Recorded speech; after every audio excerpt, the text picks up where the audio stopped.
Bonjour et bienvenue à notre émission Toucher local qui est consacrée au leadership jeune et adulte en Ontario et au Canada. Nous recevons aujourd'hui Eva Sadio qui est étudiante en sciences biomédicales, en réalité qui a terminé ses études, qui a obtenu son bachelor en juin dernier en sciences biomédicales et qui va nous parler aujourd'hui de sa vie d'étudiante, de ses rêves, de ses ambitions non pas seulement pour faire ce joli portrait, hein, mais également pour inspirer les plus jeunes. Bonjour Eva.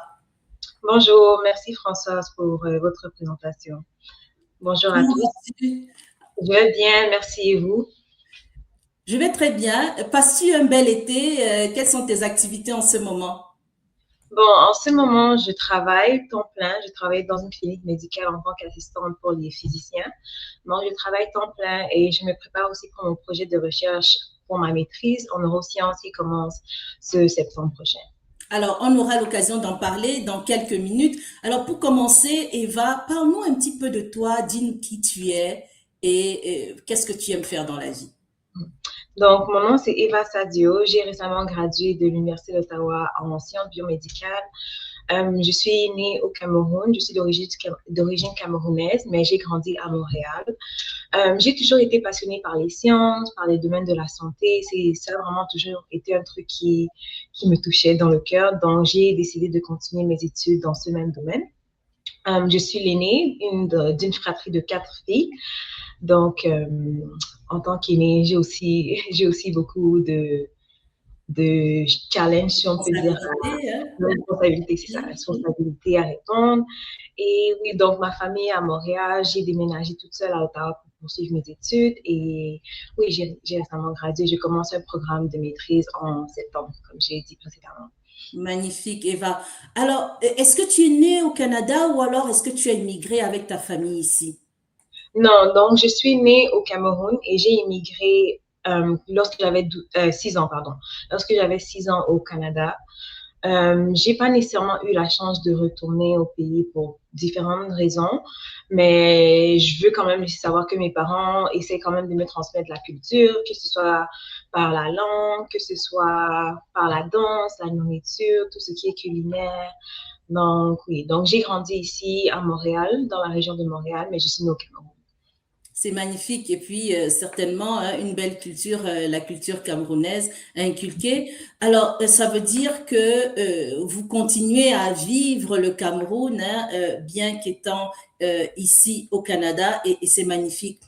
Alors, Eva, Oui. entrons tout de suite dans le vif du sujet. Tu viens d'obtenir ton bachelor en sciences biomédicales à l'Université d'Ottawa. Dis-nous un peu, qu'est-ce qui t'a motivé à choisir cette filière et peut-être tout particulièrement cette université-là? Ok. Bon, je vais commencer par l'université. Donc, pour ceux qui ne savent pas, au Québec, lorsque tu finis ton secondaire, le secondaire, c'est 5 ans, tu dois faire 2 ans de cégep. Donc, c'est comme un collège. Si tu obtiens un diplôme collégial avant d'aller à l'université.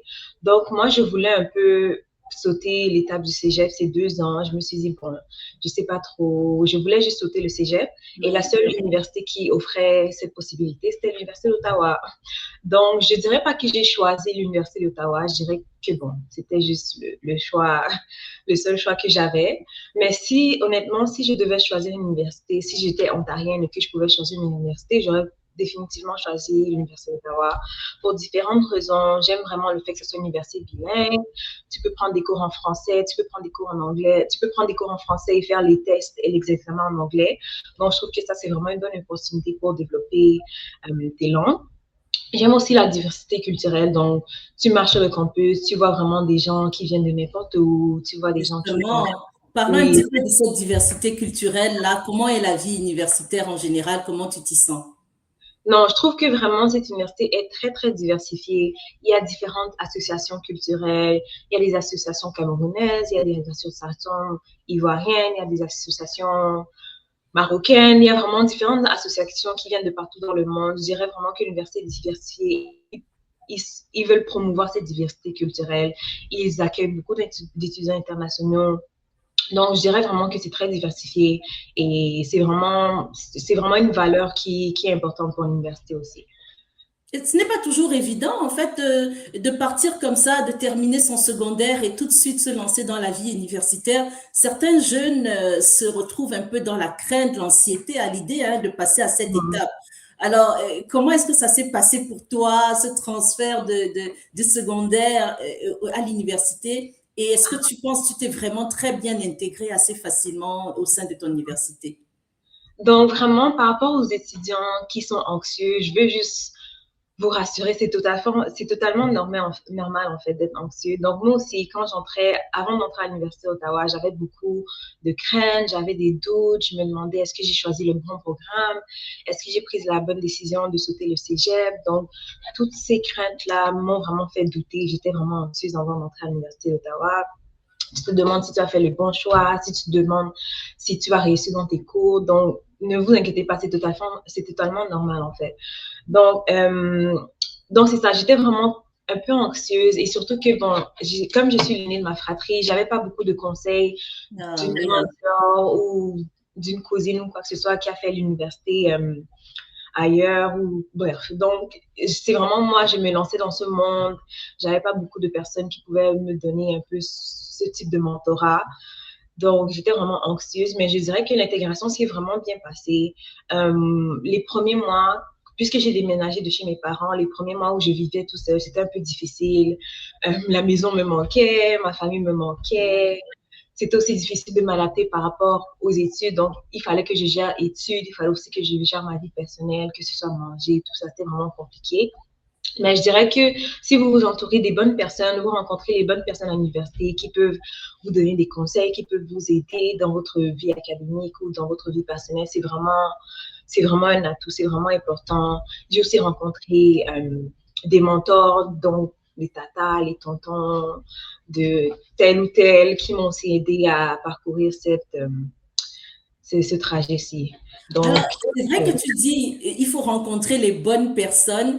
Est-ce que c'est le fruit du hasard? Est-ce que c'est le fruit de la prière? Ou bien vraiment, il faut avoir une touche là de discernement pour pouvoir identifier les personnes avec qui cheminer à l'université? bon, je dirais que vraiment, bon, personnellement, de mon expérience, c'est vraiment les trois mélangés. Je dirais c'est le hasard, la prière et le discernement.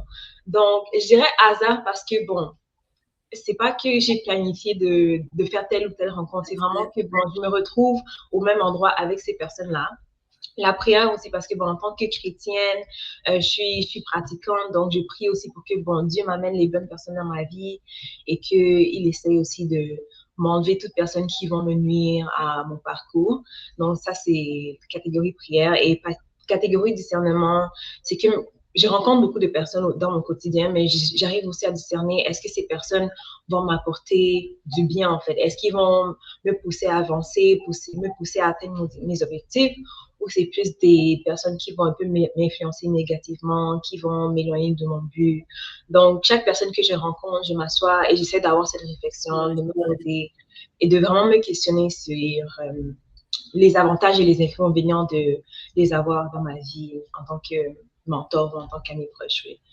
Tout à fait. Et tout à l'heure, Eva, tu me disais que tu avais obtenu quand même, ou alors recherché des rôles de leadership au sein de l'université et que tu avais été très active dans cette première partie donc, de ta vie universitaire. Parle-nous-en un petit peu. Mhm.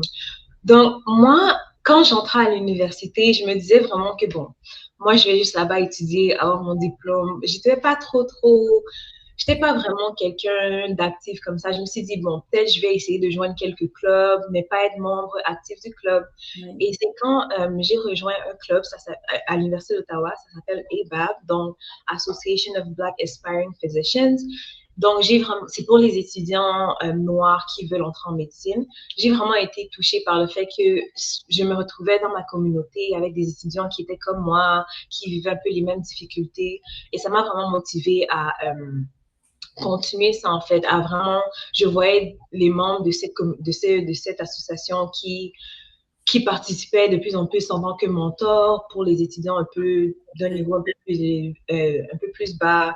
Ils avaient eux aussi des mentors. Donc, j'ai vraiment vu comment ils étaient actifs au sein de la communauté. Ils étaient actifs et ils essayaient vraiment tout pour pouvoir atteindre cet objectif. Donc, ça m'a vraiment motivée. Je me suis dit que non, moi aussi, je vais être active. Donc, c'est vraiment de là, quand j'ai rejoint cette association, que j'ai essayé de m'impliquer par-ci, par-là, dans différents clubs, même dans le club de mon association. J'allais aux événements de l'association camerounaise de l'Université d'Ottawa.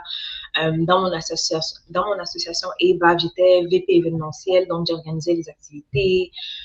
J'aidais à ce qu'on puisse contacter les mentors, j'aidais vraiment à tout ce qui est événementiel, quoi. Est-ce que Donc, c'était des activités vraiment très cadrées, scientifiques et études, ou est-ce qu'il y avait un peu d'amusement, d'entertainment là-dedans? et c'était vraiment les deux. Donc, des fois, on organisait des activités plus je dirais pratiques. Donc, comme c'est une association pour les étudiants qui veulent entrer en médecine, des fois, on pouvait organiser des workshops. Pardon, je ne sais plus c'est quoi le mot en Oui, français. ben ça se dit aussi, hein? OK, des ateliers. Donc, on organisait des ateliers, par exemple, de prise de sang. Comme ça, les étudiants peuvent apprendre comment faire des prises de sang. Des fois, c'était aussi plus, c'était des événements plus de façon pour du mentorat. Oui. Donc, il y avait des professeurs ou des étudiants en médecine ou des médecins eux-mêmes, ils venaient et c'était comme un panneau. Donc, ils venaient, on leur posait nos questions et ils répondaient à nos questions. Ils nous donnaient les conseils pour pouvoir entrer en médecine. Donc, c'était vraiment un mix de deux. C'était vraiment éducatif, mais aussi, on avait beaucoup de plaisir. On organise aussi des game nights. Donc, les soirées jeux. Et pendant les game nights, c'était vraiment éducationnel, mais aussi, on avait beaucoup de fun. Donc, c'est vraiment un mix des deux, je dirais. Parfait. Alors, de nombreux jeunes aujourd'hui qui vont entrer en 12e année, là, en septembre prochain, vont devoir préparer leur entrée à l'université, hein. Étant donné que tu es déjà passé par ce processus, dis-nous un peu les étapes que tu as suivies. Surtout que parfois, certains pensent que c'est à la fin de la 12e année qu'il faut commencer, postuler, mais en réalité, c'est au tout début et peut-être même déjà quelques années avant qu'il faut commencer à se préparer à partir de la 10e pour la vie universitaire. Alors, dis-nous un peu les étapes que ça prend et qu'est-ce qu'il faut faire en général. Donc, selon moi, la première étape, c'est vraiment de penser à ce que tu veux faire dans l'avenir. Donc, commencer à réfléchir vers où tu veux t'orienter. Tu n'as pas nécessairement besoin de savoir qu'est-ce que tu veux faire à 17 ans. Non, ça, c'est vraiment un truc que je dis pas que c'est obligé. C'est vrai qu'il y en a qui savent déjà ce qu'ils veulent faire, mais c'est tout à fait normal de ne pas encore savoir exactement ce que tu veux faire dans l'avenir. Mais au moins, tu dois reconnaître que, bon, ce domaine, ça m'intéresse, ce domaine, ça m'intéresse pas. Au moins savoir vers quelle voie tu veux t'orienter. Moi, personnellement, j'ai toujours été intéressée par les sciences, la santé, donc je savais que vraiment c'était dans ce domaine-là que je voulais continuer. Donc, je dirais que ça, c'est la première étape, savoir vers où tu veux t'orienter. Ensuite, lorsque tu veux appliquer, il faut aussi regarder les prerequisites, donc les Les cours, prérequis, les prérequis, oui, c'est ça. conditions, oui. Les prérequis, il faut regarder les prérequis pour chaque université. Donc, il faut t'assurer que tu sois éligible pour les universités qui t'intéressent. Est-ce que eux, ils sont plus centrés vers les notes ou ils veulent aussi voir cette participation dans la vie étudiante?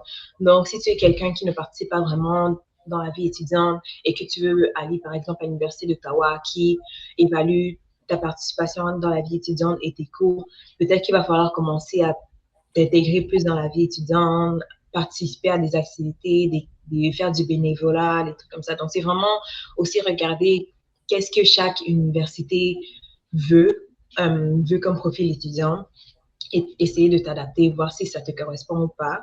Je dirais aussi que lorsque tu appliques, c'est important de t'assurer des dates limites. Donc, vérifier les dates limites, faire attention que les documents que les universités demandent soient envoyés à temps, faire Et en attention. général, c'est quelle période? Euh, bon, je crois que c'est différent. Puisque moi, je viens du Québec, je sais que je viens du Québec et du secondaire et non du cégep. Donc, c'était vraiment différent. Moi, je sais que j'ai soumis ma demande vers novembre. Oui. Mais j'ai entendu d'autres étudiants ontariens qui ont soumis vers janvier, février. Donc, voilà, je ne sais pas exactement. Ça dépend vraiment du contexte et d'où tu viens. Oui, alors comme ça, une fois donc qu'on soumet ces demandes, qu'est-ce qui se passe ensuite? Et même en fait, un petit peu avant, Parce que quand on parle des prérequis, est-ce que tu savais déjà quelle matière tu aurais dû prendre au secondaire pour te préparer à avoir un cursus scientifique? Mhm. Bon, c'est probablement différent en Ontario, même au Québec, il y a ce programme, ça s'appelle PEI. C'est le IB en Ontario, si je ne me trompe pas. Oui. Donc, comment ça fonctionne au Québec, c'est qu'en secondaire 3, donc 9e année, si je ne me trompe pas, secondaire 3, tu dois décider vers quoi tu veux t'orienter. Est-ce que c'est plus vers les sciences ou c'est plus vers les arts? Bref, je Oui. crois qu'il y avait deux voies. Et moi, je savais que, bon, les arts, tout ce qui est littérature, tout ça, c'était pas trop mon domaine. Donc, j'ai décidé de m'orienter vers les sciences. Et après, il fallait choisir quelle matière scientifique tu veux. Est-ce que tu veux sciences, chimie, physique ou est-ce que tu veux mathématiques fortes, mathématiques normales? Donc, moi, je savais que je voulais, moi, dès le jeune âge, je savais que je voulais entrer en médecine. Ah, Donc, oui. je savais déjà que je devais prendre ces mathématiques, ces matières scientifiques et les maths fortes. Donc, c'est vers là que je me suis orientée. Mais je dirais que oui, il faut commencer un peu plus tôt dans ton parcours secondaire à voir quelle matière va réussir à remplir les critères prérequis pour les universités. Oui. Certains aussi parfois se disent, il faut que je multiplie mes chances, je vais postuler au moins à 3, 4, 5 universités en même temps. Est-ce que pour toi ça a été le cas ou alors tu t'es dit, je me concentre sur l'université d'Ottawa parce que c'est celle qui m'offre le choix en fait que je préfère? Mhm. Bon, comme j'ai dit, dans mon cas, l'Université d'Ottawa, c'était la seule université qui me permettait d'aller à l'université directement après le secondaire sans faire le Oui. cégep. Donc, pour moi, c'était mon seul choix, si je peux dire ça comme ça. Mais je trouve que c'est toujours bien d'appliquer à 2, 3, 4 universités et puis après, voir ce que tu préfères. Parce que tes choix, les choix égaux peuvent changer à tout moment. Peut-être que quand tu appliques en octobre, il y a cette université qui t'intéresse, mais après tu apprends de plus en plus, tu apprends de plus en plus des informations par rapport aux autres universités. Et puis finalement, je sais pas, l'université de Toronto commence à t'intéresser. Donc, bref, je dirais vraiment que ça serait bien de t'élargir les options, appliquer un peu où tu es intéressé et non juste te limiter à un choix d'université. Et après, quand tu as tes résultats, tu pourrais choisir à partir de là où est-ce que tu voudrais aller. Mais c'est bien de s'ouvrir les portes. Oui, effectivement.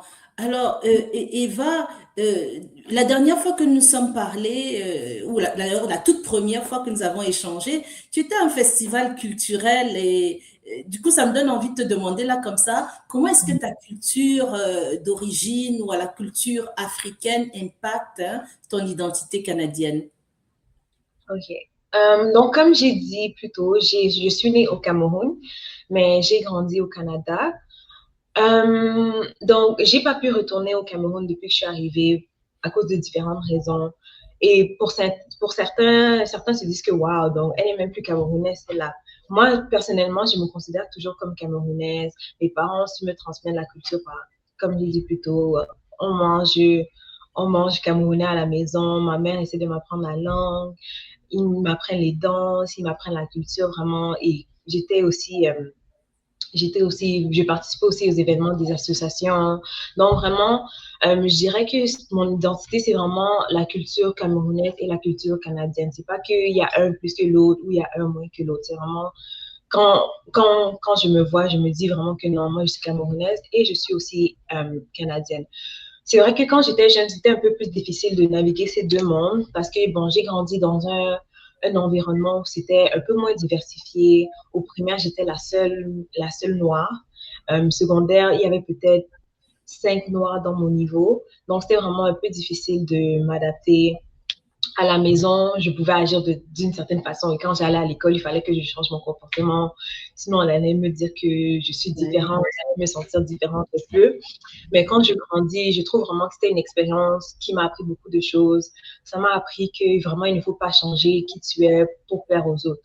Exact. Donc, oui, c'est ça. Il ne faut pas changer tes valeurs. Il ne faut pas changer la façon dont tu te comportes pour plaire aux autres plutôt, ou pour essayer de te conformer aux autres. Donc, je dirais que ouais, c'est vraiment beau aussi le fait de naviguer deux cultures. Tu apprends des trucs par rapport à cette culture, mais tu apprends aussi d'autres trucs par rapport à la deuxième culture. Je trouve que c'est aussi très beau.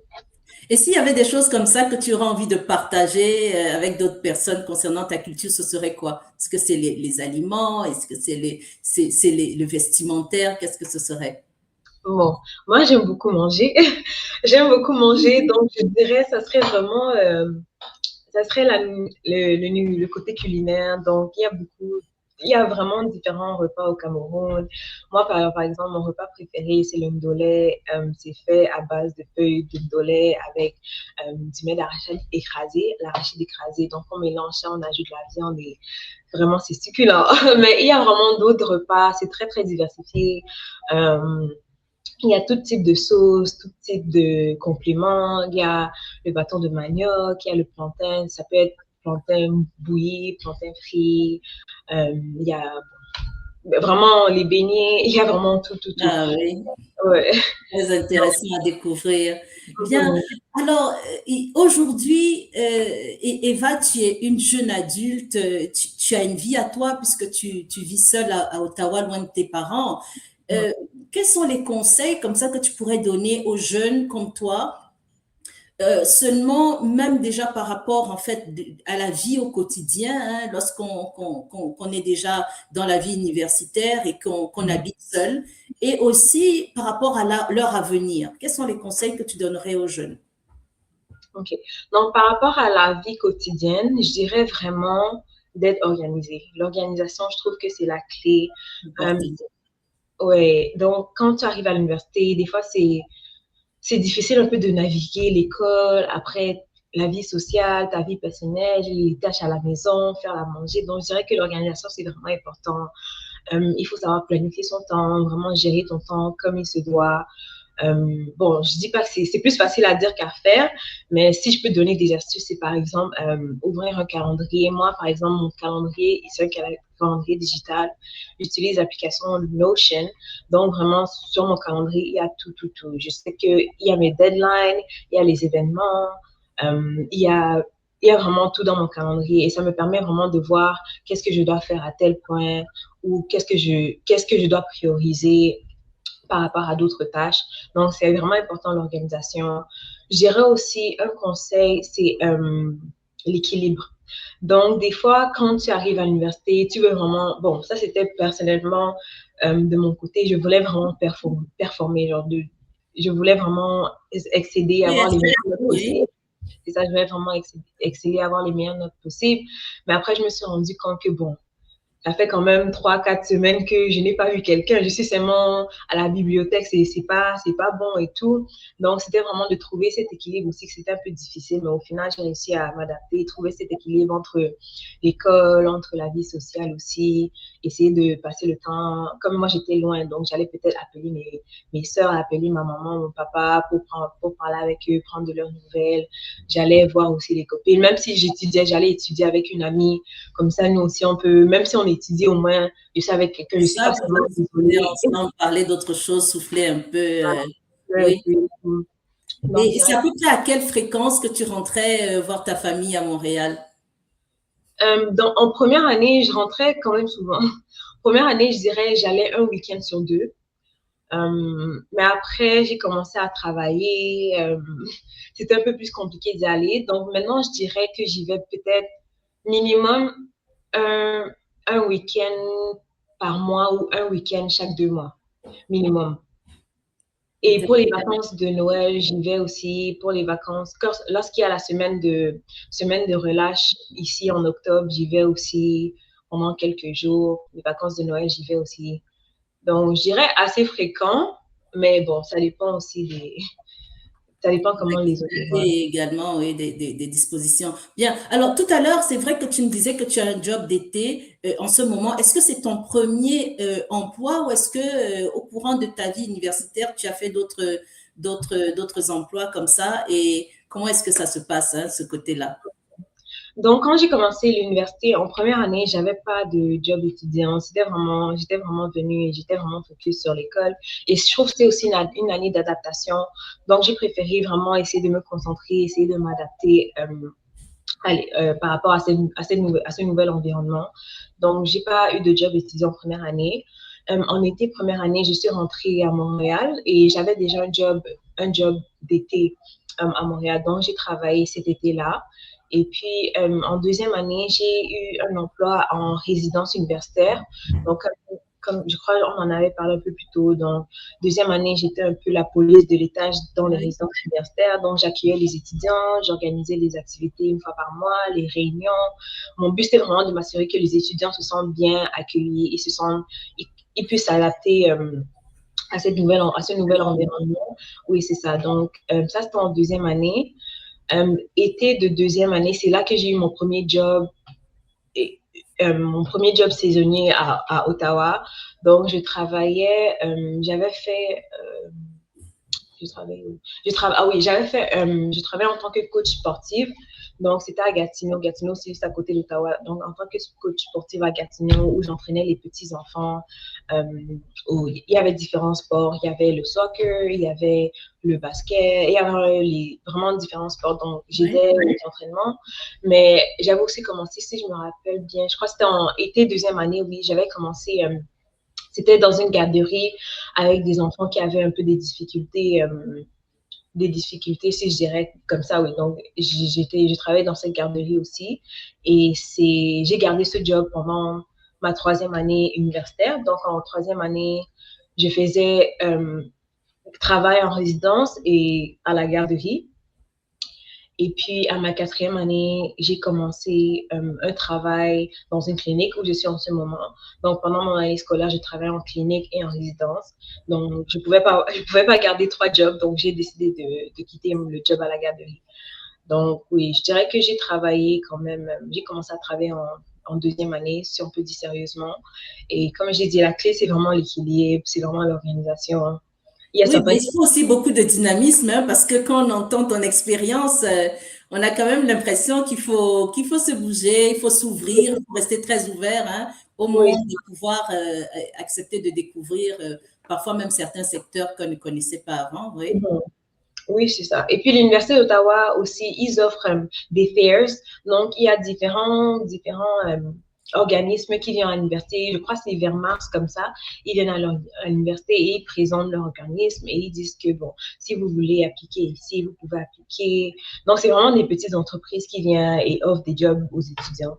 Donc, c'est aussi une bonne opportunité pour découvrir et s'ouvrir. Si tu es intéressé par trouver un travail, tu peux aller la Oui. déposer ton CV et tout. Oui.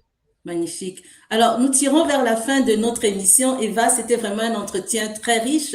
Pour terminer, parce que sur Sensitive Minds TV, on est d'abord là, en fait, pour parler de développement personnel, de se créer, en fait, une histoire à succès pour sa vie. Et pour ça, justement, aussi, travailler sur les équilibres, hein, et la recherche du bonheur surtout. Alors, parle-nous de ta vision du bonheur et selon toi, qu'est-ce qu'il faut pour partager des ondes positives, pour soi-même être quelqu'un de positif dans la vie? Mhm. Donc, bon, ma vision du bonheur. Je dirais que pour moi, le bonheur, c'est pas nécessairement que ta vie soit parfaite, que tout va bien dans ta vie. Vraiment, selon moi, le bonheur, c'est toi-même qui crée ton bonheur. Bon, moi, je dis toujours que tout commence dans la tête. Si il se passe une situation, ça dépend de comment tu vois la situation. Même si la situation soit positive ou négative, ça dépend vraiment de comment tu vois la situation. Il peut se passer une situation négative, mais tu essaies de la retourner en positif. Donc, tu essaies d'apprendre de cette situation, tu essaies de voir le côté positif. Et vraiment, c'est pour ça que je dis que tout se passe dans la tête. C'est vraiment comment tu perçois la situation, je dirais.